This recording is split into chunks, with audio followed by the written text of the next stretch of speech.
Welcome back, Morbid Moss. Let's fly to the flame. We are so lucky today to have Todd Keisling with us, pronounced like keys, right? Correct. Yeah, that's it. Okay. He is a writer and designer of the horrific and strange. His books include Scanlines, The Final Reconciliation, the Monochrome Trilogy, and Devil's Creek, which is a 2020 Bram Stoker finalist for Superior Achievement in a Novel. Whoop, whoop. A pair of his earlier works were also recipients of the University of Kentucky's Oswald Research and Creativity Prize for Creative Writing. And his second novel, The Liminal Man, was an Indie Book Awards finalist in horror and suspense. So you've been busy, and judging by everything you're involved in. I mean, you have books, you have Dullington Design Services, you do a lot of formatting, editing. I mean, what don't you do is my question. Uh, I'm not a dancer. Oh, okay, good to know. Well, maybe just like a little Carlton or something, It's right? it's the Keisling shuffle. Oh, I love that. Okay, I'm calling in. One of your next appearances is at StokerCon, and so when I Correct. come up to you and request the Keysing Shuffle, you're gonna know that's I mean, it's pretty that's. much just this. It's just me, wiggling my non-existent ass in my chair back and forth. I love that. Well, see, and then I'm standing next to you, wiggling way too much of a mountain of an ass and knocking people over. So, so that's just we'll balance everybody out. It'll be fine. So, good deal. Well, we're excited to have you on the podcast today. You have Devil's Creek has been a wild success, an awesome experience for the horror community. I would love to hear kind of where that book came from, where the ideas came from for that. Kind of walk us through the story of that tale. Sure. So it started with a dream, believe it or not. I believe it. Um, Yeah. and not like the I want to be a writer kind of dream, but like a vivid fucking nightmare when I was in Like college. And like what the fuck? Everyone is yeah, committing suicide right now at a church. Yeah. folks who have read the book know that there's like a dream sequence that happens about halfway with the main character. That's actually almost, scene for scene accurate with the dream that I had Oh involving my my great God. grandmother and going to this church and there being this weird ass ritual happening in the basement of this church. And over time, I kind of there were other dreams that I had about getting chased through my hometown by a desiccated man, Yeah. and it all kind of came together in my head in this stew of ideas and concepts that I had for a horror novel that I wanted to write eventually. And a lot of it circled around the urban legend of my hometown that I grew up hearing. Devil's Creek is a real place. Okay. It's right outside of Corbin, Kentucky, which is where I grew up. And the town in Devil's Creek is called Stafford, but really it's Corbin. Anybody Okay. who's been to Corbin will recognize it immediately. Um, Devil's Creek is a real place. There used to be a church out there in the middle of the wilderness, and at some Wow. point it burned down under dubious circumstances. And it happened a long time ago. Uh, there's not really many people left alive who know the real story, and I couldn't get in touch with those who were, so I just made up my own. Well, that which is more And interesting. yeah, and it all came together in this big sprawling epic. And it in the book at the end in the acknowledgments I mentioned that I put the dates of when I first wrote something down about it till the date I finished the final draft, and it's like 12 years. Oh my God. but So it's really stewed. but really it only took me about 10 months to write it from start to finish. Right. You had to let it mull around. My husband and I Yeah, do like that. Yeah. it, We just it like had a live lot with of it for a while. Yeah. it had a lot of false starts. Like I tried writing it in 2007. I tried writing it again in 2014, and I didn't really start. I didn't find a good foothold in the story until 2017. So yeah, it lived with me for a long time, and I That's think it awesome. shows. I think so too, because it really, everyone that talks about it talks about that, atmospheric, very creepy, but very hometown feel. And Hmm. I think we Southerners that have experienced all the good and the bad, like we know what that's like, the creepy forest and the creepy churches. I mean, Yeah, with the and feelings of like, is this a cult? It might be. yeah, the So, creepy people, oh the yeah, like backwoods isolation. I I participated in a panel last year at an event about Southern horror and why the South was a good, location for it. And I'll repeat the same thing I said there. The South is fucking weird. Yeah, it is. It's Yeah, it fucking is. weird. Other than Florida weird. Like we have mountain weird. Okay, we got Yeah, cave system weird over here. Yes. exactly. Yes. I believe I actually sat in on that panel because I'm all about that rich Appalachian, folk horror, very historical. I live in that space. I love that. So I totally get the excitement and kind of researching those urban legends and what is known in the town. Like in the town that I grew up is called Wartburg, Tennessee. Which side of Tennessee is that? That's East Tennessee in the Oh, wow. in the Okay. sticks. Okay, don't judge me too I'm hard. not.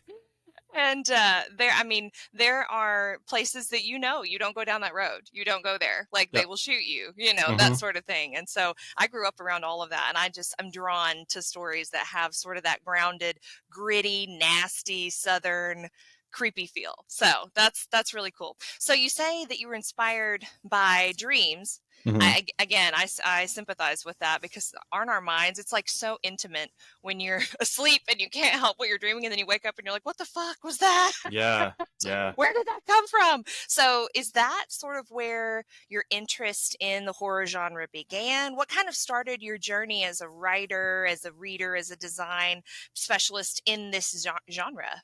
Uh, horror has been a part of my life since for as long as I can remember.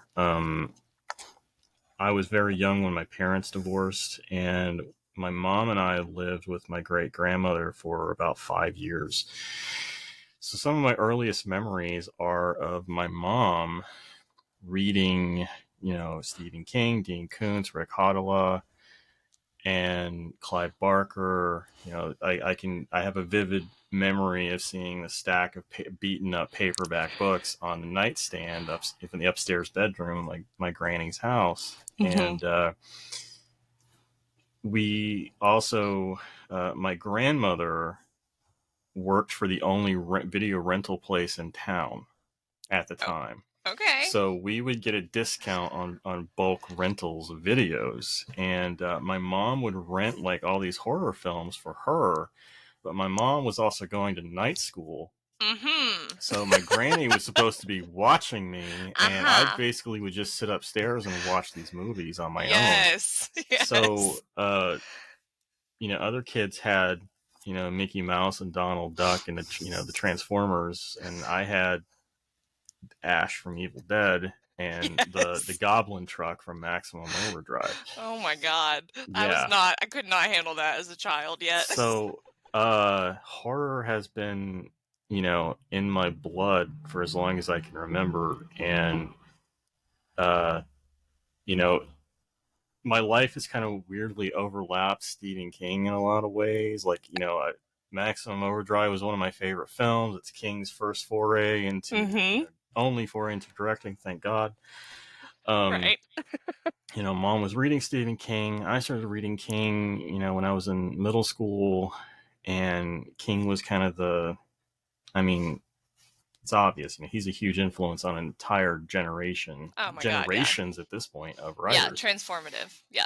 Household name, I mean, yeah, honestly. absolutely. Yeah. So, King was the big influence. Dean Koontz for a time was an influence up until he went all weird about dogs. And I can't even go there. Yeah, and I don't know what that's about. It's fine. that's a whole other conversation. I think that's an entire podcast, actually. Probably lots of therapy too. Yeah, definitely. So I am going to say, though, I hope your life does not align with Stephen King and getting hit by any vehicles, though. Okay. No, I mean, let's hope that doesn't happen to you. No. I would have to go for walks for that to happen. Oh, as a fellow indoorsy person, I Yeah, sympathize. Like, I'm not made for nature. yeah, I'm perfectly happy in my little bubble. Yeah. Okay, cool. So then, did you write stories growing up, or is that something you came into with adulthood? Like, what got you into that You writing know, piece? it's weird because everybody that knew me growing up knew that I was a writer. I didn't really come to grips with it until high school. You accepted it. Yeah, like I used to write, well, I would draw pictures and I Hmm. would write stories to go with them.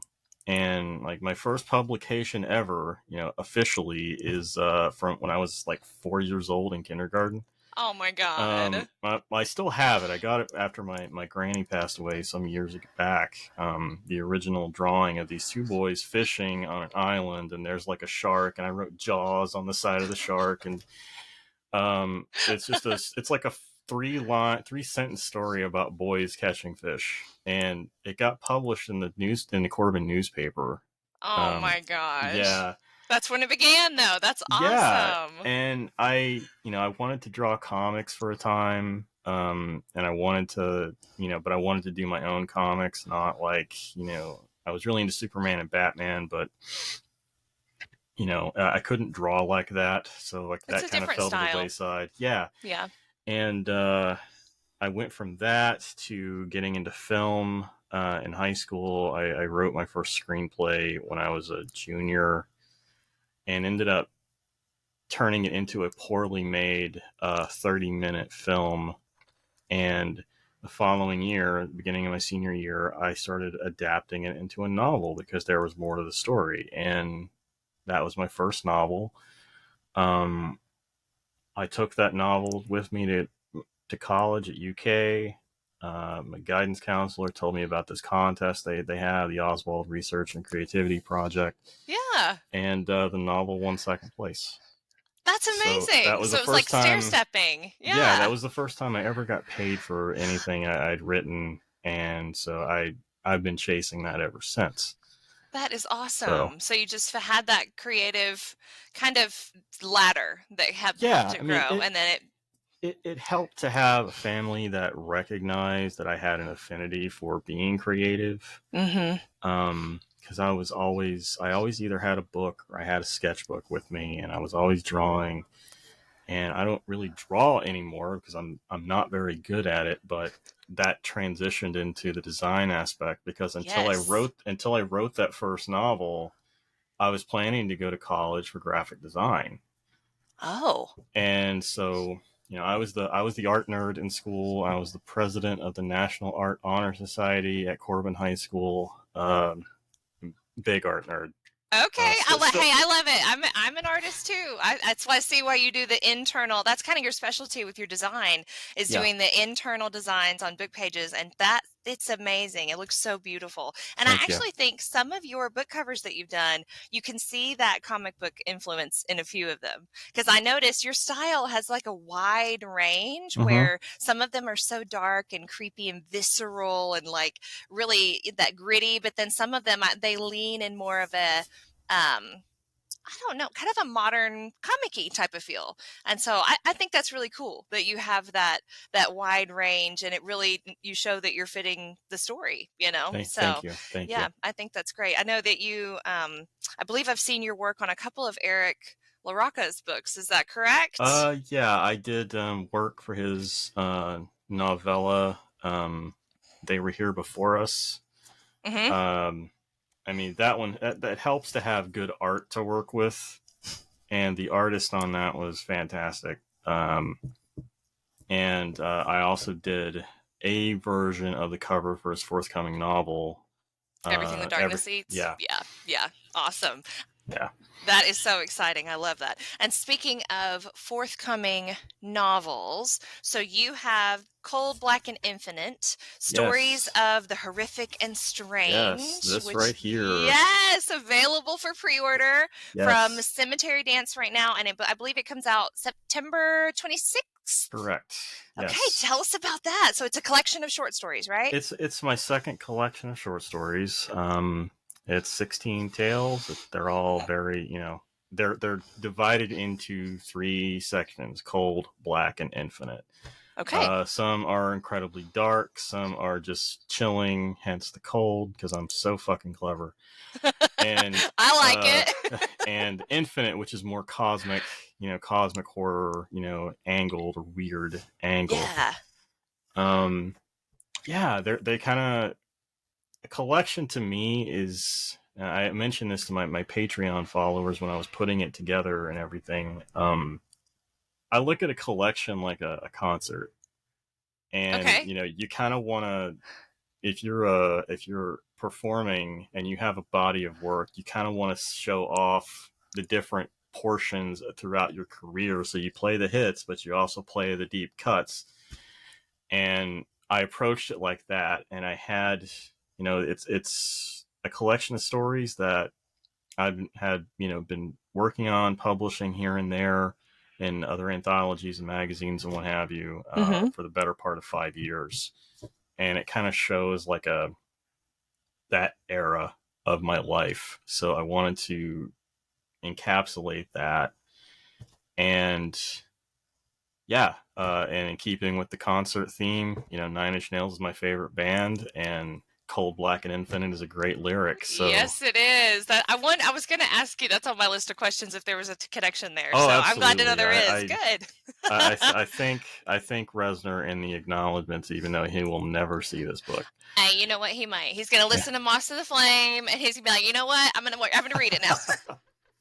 Well, that's awesome. So is that sort of the process when you're doing all of your collections? It's kind of that encapsulated, this is a time in my life. I love that. That's like a record of your writing time, because we know our writing changes as time evolves. So Yeah, I mean, I kind of approach it as different eras in my career. And so like my first collection, Ugly Little Things, it's got a pretty wide range of stories. All of them horror, but just different types of horror and everything. And I wanted to try to approach it like that again, but I'd like to think that it shows progression from, where I was in 2013, 2014, 15, 16, up until that book was published in 2017. So from 17 to 22, I'd like to think I'm a much better writer. I write, tighter fiction. So, that's that second era. It closes an era of my life, and now we start a new one. right. And Okay, very cool. I like yeah. that. So, is there a certain process that you go through? Like, do you have an outline? Do you just sit and write, or what is your short story process, and how is that different from, say, your novel writing process? I mean, my approach to a story is the same no matter what. No matter what I'm working on. I like to have a title, even if it's not final. The title provides kind of like a overall thematic angle, and I like to have a beginning and I like to have an ending, so that I know where to start and I know where I'm going, but everything in between as to how I get there, that's all part of the magic. That's fun. Okay, exploratory. Yeah. It all falls into place, and sometimes it makes it to the final draft, sometimes it doesn't. But I've tried writing stories that are completely plotted out from beginning to end, and I don't like doing that because it kills my motivation to write it, because I already know the story. Really? That's so Yeah. interesting how different people have different methods. My husband, also a writer, is like that. He has to just free flow, write it, have kind of a general idea after he stews on it. I am like a psychotic plotter. Like, I have spreadsheets and shit. It's really ridiculous. That's amazing. But that comes from my research background, and I know that. But like, Okay. but I can't even. I'm frozen if I don't have an idea. I find for me that I have to have it plotted out, or I'm like, okay, I can bust out a chapter tonight. Like, I can do this, So that's so interesting how minds work differently in that. Well, I will clarify and say that when I'm getting close to a milestone point in the story where it's like, okay, this is the climax, or this is the last 5 chapters until the end of the book. Yeah, I will likely sit down and write like a 1 sentence goal for what I want each scene of a chapter to accomplish. Yeah. And it helps me primarily to have a visual, so I can kind of see, okay, I got to make changes to this. I got to move this scene around. This needs to come first. This needs to come, later on. And, but it's not consistent in that it's like that for me every time I write something. Right. It's just kind of like a beat map, just to make sure you're hitting the high notes where you need to. Pretty much. Yeah. Okay. That came in handy when I was writing Devil's Creek. I did that a lot toward the end of each part of the book, just because I was juggling so many characters, and there were a lot of moving parts to that story.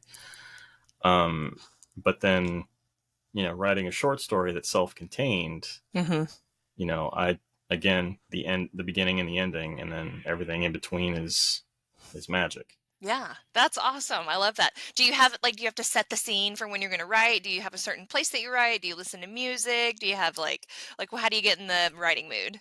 I have a habit of building playlists, especially for my longer projects, and I'm one of those weirdos who can listen to music with lyrics. Oh no! No! You and I are so different. Well, that's how when I wrote my first novel, I had I'm gonna show my 9 Inch Nails nerddom here. I had the VHS set of Closure, which was like all their music videos at the time, and also from the Downward Spiral tour. And I would put those on in the background while I was writing. And so I'd have the interviews and stuff all going, but I'm kind of just focused.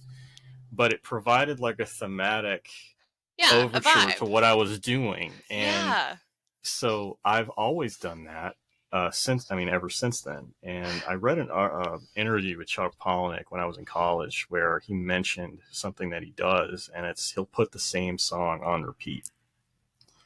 And I don't know if Chuck still does that, but he did it for the novel Choke, where he would put on Mr. Self-Destruct from the Downward Spiral and just let that play over and over and over again. So that way, it becomes like a meditative. It becomes a meditative practice, and that works for me. I'm gonna try that. I like that. Yeah, give it a shot. I totally over time, you don't hear the words. It's just the music. It's the mood and the atmosphere. Right. Well, and I'm very musical. I like to play a lot of instruments. And I was going to ask you if you're a musician, because you seem to have that musical mindset too. Do you play any instruments? So I started to learn how to play piano when I was in college after a bad breakup.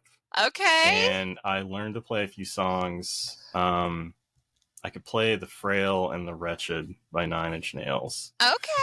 All right. I could play Hurt on piano, but I haven't touched a piano in easily 2 decades. So that is my instrument of choice. I'm a collector of pianos. Accidentally, I have 3 pianos, and nice. One of them that I play, one of them is my old piano, just hanging out in my garage, and then one that is a 200-year-old Victorian piano that I'm restoring. So yeah, but I live, breathe, and die for the piano. So I was always friends with the kids who were in bands, and I was supportive of that because I love music so much. But I never learned how to play guitar, and I hate that I never did. I never took proper lessons to learn how to play piano, because if I had, I would totally be playing synth in a band somewhere. Yes.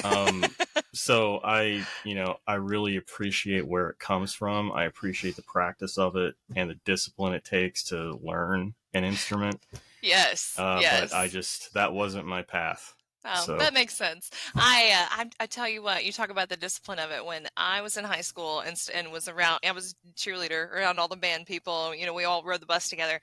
And when I discovered that they didn't have to have the treble and the bass clef to play their instruments, I was pissed. I was so pissed. I was like, "Are you kidding me? I've had to do all these different notes on the piano all this time." It pissed me off. So when I'm writing, I like to have vibes of different type of music, but it cannot in any way have words. like at all.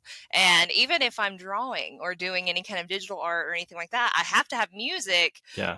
and it has to be blaring so I can really get everything going, but no words, because I just cannot focus on that. So that's so neat. That is neat. So how often, or do you write every day? Do you set a goal to write every day? Do you have like a certain word count you try to get to? So I'm one of the writers who will tell you that you don't have to write every day, because I certainly Okay. don't. I write when I can find time, Mm-hmm. because the design aspect of my life is what pays the bills right now. Yeah. So that gets priority. But, I try to write a little bit every day if I can. If I don't, I'm not going to beat myself up about it. I think that's very healthy. Yeah, That's a good way. yeah, because I mean, I struggle with depression and anxiety on a daily basis. So Same.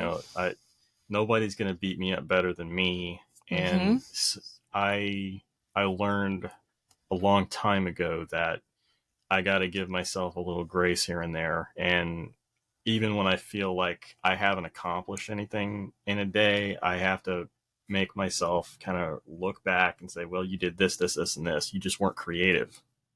Right. And And you but we still creatives, accomplished things. yeah, a Yeah. lot of times we're like, oh, I didn't do anything book related today, damn it. Like, but then you're like, wait a minute, but I paid my bills and I did this and Yeah. I did successful human shit. So You also have to keep in mind that, like, as a writer, and I don't know a single writer who isn't like this. Even when you're not writing, you're writing. It's all oh yeah. happening in your head. You are like, I was sitting up 2 a.m. this morning in bed, eyes closed, working through a plot problem. I love that. It is. It's And always on. It's always thinking and yeah, inspired. like Yeah. your mind is always going. Yeah. I And think that's one of the most fun parts about it is when you're just out in public or you're experiencing something totally mundane and then you're like, but what if my character XYZ? yeah. That's so fun. That is so fun. I love that. So, in your book design process, what do you think are some of the most challenging aspects of that, other than time management, always for all of us? But Mhm. is there sort of a process where you read portions of the work, or are you doing specifically formatting? What does that kind of look like for you? So the interior formatting can be time consuming depending on what's involved. Like a very Hmm. standard basic format is only going to take like a couple of hours at most. Like I can crank out a book, like a standard formatted book, within a day. That's awesome. Same goes for an ebook. The more involved stuff, that tends to take a long time, because usually when it comes to that, I'm creating custom art for it. Hmm. And that's always going to be the time consuming aspect. Like the souvenir anthology for StokerCon this year. Hmm. I designed that cover and interior from scratch. That's Uh, awesome. I'm and excited to see it. yeah, I'm excited for people to see it. It's a lot of fun, and there's there were a lot of moving parts to that, and I started working on that last year. Wow. And so I would return to that and do bits and pieces here, and folks will see, and you'll see, when you get the book, that what I'm talking about, why it took so long. Okay. I mean, Um, I'm ready. So when yeah. you are thinking of like book design for um, a horror novel specifically, a lot of our listeners are horror readers, horror writers. What do you think are some of the most important design elements that you like to see in horror novels? Well, I mean, I from a basic standpoint, I like to make sure that everything's consistent. You got your headers set exactly the same on every page. You don't have headers or footers on the header page. Very clean, very straightforward, professional looking design. I think that's And good. yeah, it's necessary. You got to have a good font for readability, Mm-hmm. and a drop cap, is always nice to have at the beginning. Either that or having like the first few words in a small cap. And I realize I'm throwing a bunch of nerdy design Oh, design I love it. praises at you. No, I love it. I do illustrated parody children's books that are not for children. So I live in Okay. that design world too. I'm with you. Yeah, the widows and orphans, I go to a lot of effort to reduce widows and orphans as much as possible. I make sure that nothing is hyphenated unless absolutely necessary. There's a lot of time that goes into making sure that it's the stuff that you don't notice Right. But then you until it's would wrong. notice. Yeah. I try to make sure that all that stuff is there, you know, working for the writer. My goal from a design perspective is to make the writer look good. Definitely. Because at the end of the day, it's not my name on the cover, it's theirs. Right. Right. So making sure it's clean and everything. And beyond that, when it comes to like doing the more in-depth flourish stuff where you're putting graphics on the pages and everything, I try to find something that is contextual with either the cover or the book itself. Like, so I can't read every book that, comes my way. It's impossible. Right. So I will kind of ask the writer, give me a synopsis here. Give me the Reader's Digest version. Tell me what this story is about to you. Mm-hmm. And from there, if the cover art is done, if it's another artist did the cover art and I'm just doing the design portion, I'll try to work in something from the cover art so that there is a contextual consistency throughout the book. Yeah, nice and cohesive. I like yes. that. That's awesome. Or, when I really get to, play jazz, I'll try to do things where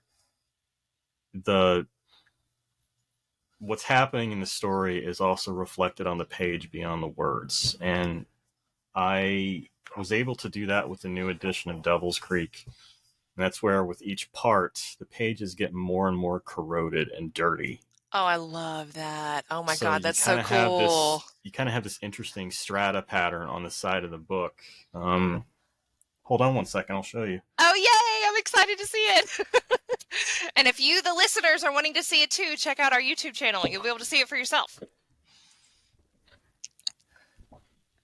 I'm sorry, I had my headphones off. What did you say? Oh, I was just telling the listeners that if they wanted to see it too, that they could go to the YouTube channel. Oh, okay, and they can, okay. Yeah. So they'll be able to see it too. Or to your website. Yeah, that's the cover. You can kind of see on the side. Yes. So when you flip through. Oh my God. And it's like that's a part of the story itself. That's so cool. Yeah, because there's a theme of the spreading corruption in the story. So as you go along, the pages get more and more corrupted and vile and filthy. I love that. That's so up my alley. That is so cool. And what a creative thought to have that. It's just carrying over the arc of the story into the design elements, which is chef's kiss. Love that. So, welcome. Have you ever had I guess I should say not have you ever had, because I know you have. I personally have been like, oh my God, Todd Keisling's work is so beautiful. What is the most memorable reaction to some of your design work that you've ever had, or to a book? Let's do both. So design work and to book. What are memorable reactions you've had? Oh gosh. Design work off the top of my head, I'm drawing a blank, and that's because I'm on the spot here. Sorry. with a book though, with a book, I had a reader send me an email once about my first novel, A Life Transparent, to tell me that it saved their life. It made them reconsider suicide. Oh my God. Yeah, that was.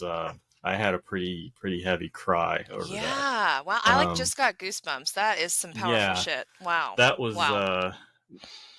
It took me a long time to reconcile that. Yeah, that is because huge. you never think about your words impacting people like that. And I know.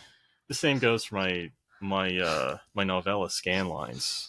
It came out a couple of years ago. Yeah, that whole story deals with suicide and depression. Mm-hmm. Right. And I've heard from so many people that connected with it and thanked me for writing it. And I'm just like, this is the last story I ever expected anyone to read, just Right. due to its, its dark nature. Right. So, yeah, That's rewarding. That is rewarding to know that it's positively impacted people. Because I know, especially in our genre, where a lot of times people read our work and they're like, what the fuck was that? To know that your work is impacting people in a positive way, that's really interesting. So how do you deal with terms of, I mean, is all of your work kind of have that, I guess, undercurrent of self-help almost? Or I I mean, mean, we deal with a lot of difficult topics, yeah, so I tend to look inward on a lot of, with a lot of my writing. I try to, I try to put myself in the headspace of the character I'm writing about. And in that, symbiosis, a lot of what's in me gets transferred onto them, and it manifests in different ways. Typically I have control over that and can, manipulate it to a point where it fits their character. It makes sense for their character. There's always going to be that exorcism of demons that happens in creating fiction and creating any art, really. And I think is pain. art is pain. And, if you're not trying to dig into yourself and really get at the heart of, what you are and, what makes you tick, why it makes you tick, then I think if you're not doing that, I think you're doing it wrong. Yeah. Well, I think we could also say art is healing too. Yeah. Yeah. I'm very absolutely. much So. It's, the question of why do you write horror is usually because if I didn't, I would probably be in jail or I'd be dead. Right. Oh, I know. Yeah. It's always going to be this self-reflective. For me, it's a self-reflective act that is therapeutic. Absolutely. And there's a lot of, and I've talked about this on the pod before, but there's so much science coming out about why people like to watch horror movies or read horror books, because it's in that controlled environment. And especially for we anxiety ridden people who it's amazing that we function at all, but we know, and especially when we're writing our own horror. And I talk with my psychiatrist and my therapist about this, how it is therapeutic because I can control the story and I can have it go. And most of my books, I don't end with happy endings. Sorry, everyone, but at least I'm the one that let it there, and it is that very cathartic feeling. And I'm glad to know there's science to back it up, that we're not, all these people assume, oh, they're just fucked up. They just like gore and I'm like, it's now. And I read extreme horror too. Shout out to them, but like they're, we're working through our trauma together. Yeah. This may surprise some readers who listen to this, but I don't really care for extreme horror all that much. Really? Yeah. Okay. It's not for everyone. No. Like I've read a couple of extreme stories and they were well written, but it just wasn't for me. Yeah. But I have mad respect for anybody who writes that, extreme horror, because there is definitely a following for it. And I wish I was more, averse, more drawn to it, because I would absolutely capitalize on that. But, oh yeah. Well, then that's where you're digging deep. You're like, how fucked up can I make this? Like, I think I could easily jump the tracks over into that. Like, I have this philosophy where, you don't look away.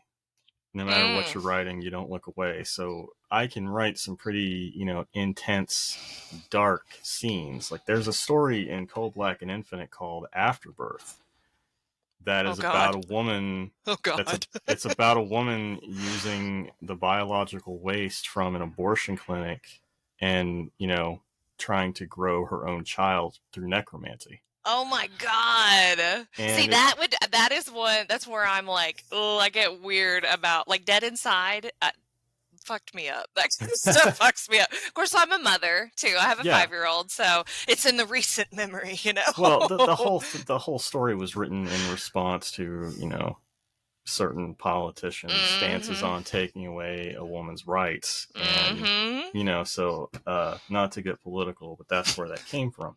Right. And to your point about, you know, happy endings in horror, I actually, not 10 minutes before we went live, I saw someone on Twitter say that, you know, if it has a happy ending, it's not horror. And I'm like, what? I don't think any ending in horror is happy per se, because if it's done correctly, there's always a cost. Yes, so it's not really happy. At best, you're going to have a bittersweet ending. You're not going to have a happy ending. Right. I think about like, what is that? What, The Happening? And you know, and it's, oh my God, where you think it's like a happy ending, but the cost was great. You know, huge ordeal. I mean, so many horror. No, happy. This isn't romance. Like the happily ever after is, I would say, a rare find in horror. You're right. Yeah, the cost is great there if done well. If it's earned, there has to be a cost. Definitely. Yeah. And it is, and especially like revenge fiction. I like revenge stories and that sort of thing. But think about the bloodbath that they went through to get there. Exactly. And so, you know, I wouldn't consider that happy ever after. Like everybody's been mutilated and they're all gone, and they're the one coming out of the flaming house. You know. Yeah, that was one of my favorite critical reviews about Devil's Creek when it was initially published a few years ago. Is that somebody complained that it had a happy ending, and I'm like. Happy in according to what? Like, like I don't want to spoil anything, obviously, but there's a lot of bad shit that happens toward the end of that book, and it's not happy at all. Yeah, no. There was a quote that I read and actually wrote it down. Speaking of Devil's Creek, where someone said, Devil's Creek is the kind of book you have to read with your lights on. Hell, make sure your neighbor has their lights on too, by S.A. Cosby. I think that is the funniest fucking thing I've ever heard. Like apparently there's some scary shit going on at Devil's Creek, which is a real place that now my Tennessee ass is gonna have to go visit. So don't go to Corbin. Don't do that to yourself. I know Kentucky's not my favorite. Sorry, Kentucky people. I mean, but I'm from. I mean, Tennessee is not. We're not higher up on the ladder. Let's be honest. I think we might be lower. No comment. Yeah, I'm not trying. Listen, not going to offend me. It's okay. People are like, she just trashes on her homeland. What is she doing there? It is what it is. So, okay. So, speaking of Stoker Con, where we're going to see the Todd Keisling shuffle. Tell our listeners, this actually probably, I will post this recording right before StokerCon happens. So tell everyone what panels you're going to be on, what events you're planning on going to. What are you excited about for this StokerCon that we're all headed to Pittsburgh for? Yeah, so this will be my first in-person StokerCon. Really? Never been to it. No, it's always been like on the other side of the country and not, you know, and not conducive to my budget. Yeah. So I'm gonna be in the first reading block that Thursday. Okay. I believe we're going in order, so I will be the first reader at StokerCon. Well, damn, open it up. Which is fucking nuts. That's exciting. So I'll be reading a story from Cold Black and Infinite, or a portion of a story, because I think we only get like 10 minutes. Yeah. Cool. I'm participating in a video games and horror panel moderated by my friend Robert Atone, who is also a great writer. Everybody should check out. Definitely. Participating in that. There's another one about technology and horror and how, you know, big tech is coming for all of us. Oh yes, I saw that one. There's also one about design and illustration that I'll be on. And awesome. I'm also I'm in the second block of the mass author signing, and I will have copies of Devil's Creek and Scanlines, possibly some of my other fiction as well. You know, we'll see. But I'll definitely be there. It'll be a busy weekend. It is. It's going to be. So I'm so excited for you coming to your first in-person one. Last year was my first in-person one, and we went because my sister lives in Colorado, so it made sense for us to go. Okay. So yeah, that is. I'm super excited. I think they've said, I saw somewhere that 500 people have signed up to attend or something like that. Something outrageous. It's a little bit more than that, and I only know that because of how many copies of the book that Oh, Burial Day had to order. okay. Uh, yeah. So there's also going to be a little something in all the goodie bags from me for attendees. So be Okay. on the lookout Okay. for that. Yes, looking excited. That's exciting. And I have to say, seeing some of the pros on your website, which we'll talk about where they can find you, where all the listeners can find you on social media and whatnot, but just the way, literally the atmosphere that dripped from your words and from what I see in your design, that draws me in to want to read everything that you have out. So Thank you. Thank you. yes, I live for that. Like I said, that gritty feel and just like there's something about it. It's drawing me in. So I'm super excited about that. So we Thank you. have a lot of listeners that are writers themselves. And so you've done a lot of different things in the publishing industry. You know, you've got the design, we talked about the writing, you're doing all these things. What advice would you have for people that are trying to break into our world? Uh, Gosh, I have a lot of thoughts on this. Okay. Of course, in the back of my mind, I'm thinking, don't say, don't start, don't say, don't start, don't say, don't start.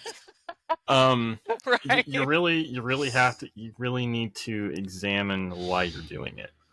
Very true. If you're coming into this thinking you're gonna, be the next big thing overnight, just stop. Good luck Don't, to you. you know. Go on with Uh, your bad self. I'm saying that in a lot nicer way than Jack Ketchum once did, where he said, "Do us all a favor and fuck off." Yeah, really Um, though. so I would say always, always, always get a second opinion. Hmm. Don't just think that you've written it and it's done. It's never done. No, That to me, that right there separates the pros from the amateurs.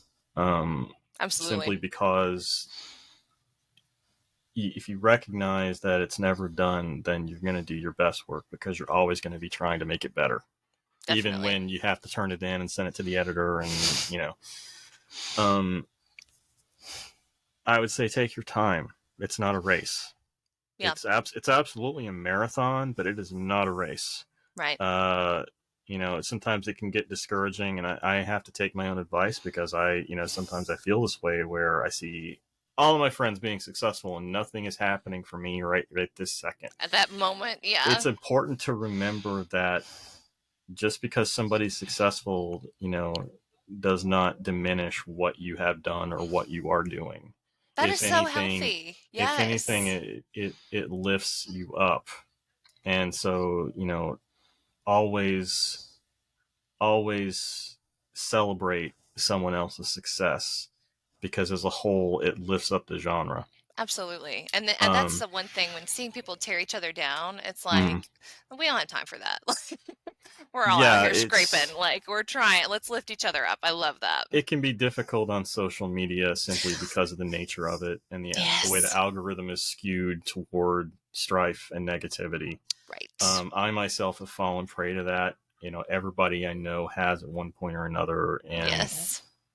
it's important to remember that we're in this together. Horror is, if you're writing in horror, another thing to remember is we are a very small pond. Yes. Everybody tends to know everybody, or at least like by 1 or 2 degrees of separation. Gets to know them quick. Yeah, Yeah, so don't be a dick because people will find out and they'll talk immediately. about it. Right. Yeah. Right. It's community. I think that too.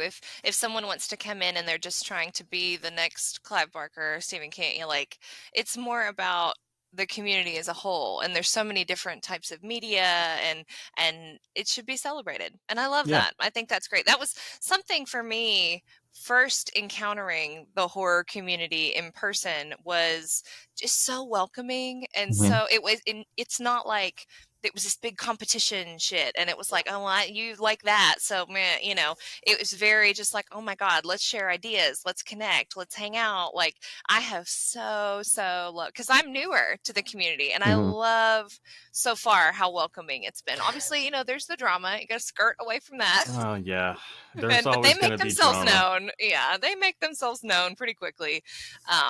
But I think it's just been such especially for a community that writes such darkness. But like I said, we're all healing through our trauma together. Yeah, so- exactly. Like you will never find a more welcoming community of people. Yeah, so nice. Some of my best friends are people I've met just from writing horror. Yeah, absolutely.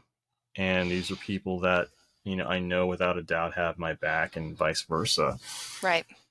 So, and that's awesome. And that's awesome. The drama stuff, I mean, you're going to have drama wherever there's people. Right. Human nature. That's human nature, unfortunately, for better or worse. So, the best thing to do is just try to ignore it if it doesn't involve you. Yeah, keep your nose clean. Yeah. Keep your head down and keep moving forward. Right. I love that. I feel like this has been so, like, I hope that all of the listeners are really taking all of these beads of advice, because my God, this is so healthy. Like, I just really enjoy that. Okay. So to round out the pod, we are going to do a little game of this or that. So just off the cuff, you're going to choose between the two. Okay. Okay. And they're not that difficult, I promise. Okay. And then we will talk about where everyone can find all of your amazing shit, okay? Because they need to go buy all of it and support you. So, all right, here we go. You ready? Yes. Okay, ghosts or monsters? Monsters. Okay, haunted houses or abandoned asylums? Aren't they the same thing? No, think about like a mansion versus like a sprawling asylum and medical equipment and shit. Okay, I'm looking at this from too much of a macro level. Haunted houses. Okay, zombies or vampires? Neither. Oh, okay, interesting. Classic horror movies or modern horror movies? Classic. Good answer. Yes. Okay, I think this one's going to be tough for you. Stephen King or Clive Barker?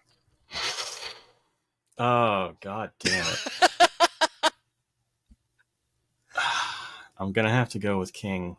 Okay. He was first. There you go. He was. He truly did. Pioneer. Okay, psychological horror or body horror? Psychological horror. Agreed. Werewolves or witches? Witches. Thank you. Good answer. Not that there are right or wrong answers here, but Okay, trick-or-treating or Halloween parties? Why not both? Why not trick-or-treat and then go to the party? I like your thoughts.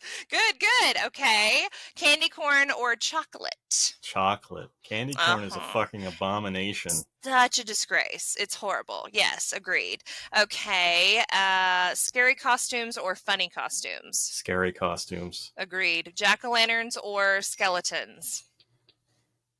I'm gonna go with skeletons, but I also love jack-o'-lanterns. So. Yeah, they're really good too. Okay, black cats or bats? Black cats. Okay, and then last one, full moon or new moon? Full moon. Full moon. Okay, very interesting. And you didn't go for the werewolves. Nope. That's all right. Good deal. It's all about atmosphere. Yes, it is. The creepy vibes. Got to have the music with the words for you, apparently. We won't judge you too hard for that. You have a skill that so many of us do not. So that's awesome. Okay, so everyone can find you, I know, on Twitter. And your handle is, tell our listeners what your handle is. My Twitter handle is @Todd_Keisling. Or you just type in Todd Keisling, you'll find me. Okay, and I will post a link to your website in the podcast description. Your website is toddkeisling.com. Is that correct? Yes. Okay, and then you also have options for Messages from the Southland, your newsletter, Correct. which I know is a fun one. So that everyone needs to go and make sure you sign up for that and keep up with everything that's going on in Keisling world. And then let's see, you also have a contact form on your website. Is that correct? Correct. Okay, perfect. So those are the primary ways to reach out to you. Definitely go check out his website. Go check out the amazing design. If you're going to be at StokerCon, I'm sure he can't wait to shuffle for you there. I don't know if I'll shuffle for everyone. Oh, okay, okay. If I do, there may be alcohol involved. Right, like way later when we're all at the bar. Yes. When, most people are asleep and there are no witnesses. I love that. That's so fun. Well, I appreciate you coming on the pod today. You'll have to come back. I appreciate coming on too. Thank you so much. This was great. I'm so glad. Good. I'm so glad. Well, we will definitely have to have you back on after. Maybe we'll talk with you closer to the release of your collections. Maybe in September sometime. That would be great. Good. Okay. That would be great. Awesome. Well, thank you so much. It was a joy to have you. I'll see you next week. Yes. Awesome. Okay. You'll see the pink hair from a mile away. You'll know Absolutely. who I am. All right. Have a good evening. You too. Okay. Bye-bye. Bye.